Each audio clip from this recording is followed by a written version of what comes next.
میرے عزیز دوستوں اور بزرگوں، امام احمد بن حنبل رحمۃ اللہ علیہ اس وقت ایک باطل فرقہ تھا جس کا نام معتزلہ تھا۔ معتزلہ یہ اس کو اللہ کا کلام نہیں مانتے تھے، وہ کہتے کہ نہیں، قرآن اللہ کا کلام نہیں ہے، مخلوق ہے۔ بادشاہ نے بلا کر پورے علماؤں کو ڈرا دیا کہ تم کو ماننا پڑے گا، یہ اللہ کا کلام نہیں ہے۔ لوگ اس باطل فرقے کی باتوں میں آ گئے، بعض ڈر گئے۔ اس وقت کے سو کالڈ خلیفہ یا بادشاہ جو بھی تھے، امام احمد بن حنبل نے کہا نہیں مانتا، اللہ کا کلام ہے یہ، میں تیری بات کو نہیں مانتا، یہ جھوٹ ہے، تم بھٹکا رہے ہو۔ اب آپ دیکھیے امام احمد بن حنبل کو کوڑے مارے جا رہے ہیں، کوڑے مارے جا رہے ہیں۔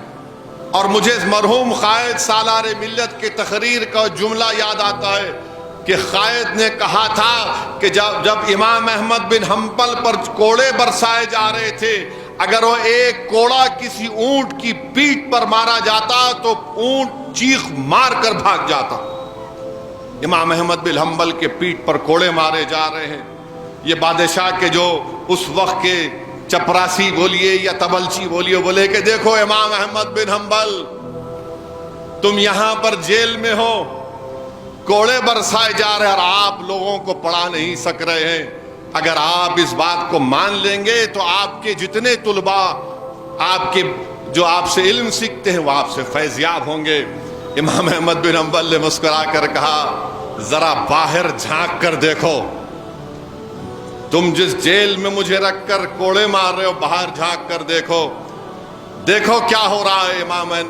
جب امام احمد بن حنبل نے کہا، اس شخص نے باہر جھانک کر دیکھا تو سووں کی تعداد میں بچے کھڑے ہوئے ہیں کاغذ اور قلم لے کر کہ اب احمد بن حنبل نکل کر کیا کہیں گے قرآن کے بارے میں۔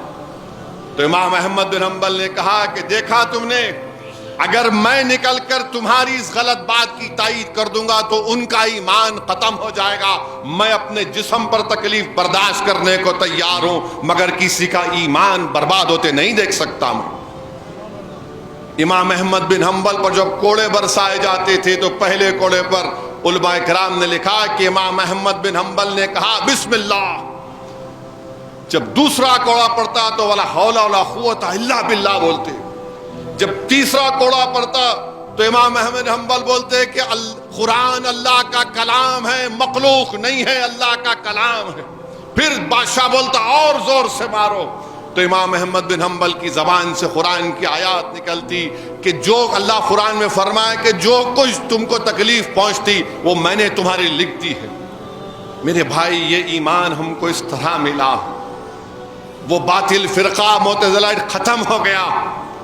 اور علماء کرام نے لکھا کہ امام احمد بن حنبل کا جب جنازہ جا رہا تھا، ہزاروں لوگ اس میں شامل تھے، لاکھوں لوگ تھے، جو یہودی احتراماً اٹھ کر ان کے ڈولے کو ہاتھ لگائے اور جنازے کے ساتھ چلے۔ علماء کرام نے لکھا ہے کہ بعض یہودی اسلام کو قبول کر لیے، اتنی تاثیر تھی۔ امام احمد بن حنبل کے جنازے کے ساتھ چلے تو ان کو اللہ نے دین حق کو قبول کروا دیا۔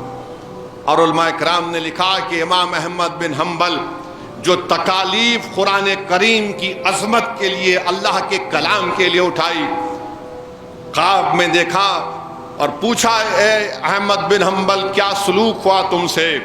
تو امام احمد بن حنبل نے کہا کہ اللہ نے مجھے میرے عرش کے اپنے عرش کے سامنے مجھے بٹھا کر فرشتوں کو حکم دیا کہ اس نے میرے دین کے لیے، میرے کلام کے لیے تکالیف اٹھائی، اس کے جسم پر پھولوں کو نچھاور کرو۔